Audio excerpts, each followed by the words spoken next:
Hello guys, Bigg Boss Malayalam season 7 9th വീക്കിലെ നോമിനേഷൻ്റെ റിസൾട്ട്സാണ് നമ്മളിപ്പോൾ കാണിക്കാൻ പോകുന്നത്. ഇത് തികച്ചും ഒരു അൺഒഫീഷ്യൽ പോളാണ്. ടോട്ടൽ നമ്മുടെ നോമിനേഷനിൽ വന്നിരിക്കുന്നത് 8 പേരാണ്. ആ 8 പേരിൽ നിന്നും ആരാണ് മികച്ച് നിൽക്കുന്നതെന്ന് നമുക്ക് നോക്കാം. തൻ്റെ ഒന്നാം സ്ഥാനം ആർക്കും വിട്ടുകൊടുക്കില്ലെന്ന് പറഞ്ഞ അനുമോൾ തന്നെയാണ് ഇപ്പോഴും ലീഡ് ചെയ്തുകൊണ്ടിരിക്കുന്നത്. 45,400 വോട്ടുകളുമായിട്ട് അനുമോൾ തന്നെയാണ് ലീഡ് ചെയ്യുന്നത്. രണ്ടാം സ്ഥാനത്ത് ജിസേലാണ്. 42,100 വോട്ടുകളുമായിട്ട് ജിസേൽ തന്നെയാണ് രണ്ടാമത് നിൽക്കുന്നത്. മൂന്നാം സ്ഥാനത്ത് നോറയാണ്. 39,558 വോട്ടുകളുമായിട്ട് നോറയാണ് മൂന്നാം നിൽക്കുന്നത്. നാലാം സ്ഥാനത്ത് വേദിലക്ഷ്മിയാണ് നിൽക്കുന്നത്. 38,654 വോട്ടുകളുമായിട്ട് ലക്ഷ്മിയാണ്. അഞ്ചാം സ്ഥാനത്ത് ആദിലയാണ് 34,300 വോട്ടുമായി. ആറാം സ്ഥാനത്ത് സാബുമാനാണ് 32,767.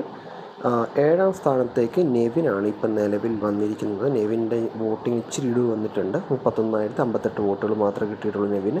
അവസാന സ്ഥാനം യാതൊരു മാറ്റമില്ലാണ്ട് ഒനിയിൽ തന്നെയാണ് നിൽക്കുന്നത്. 27,600 വോട്ടുമായിട്ട് ഒനിയിൽ തന്നെയാണ്.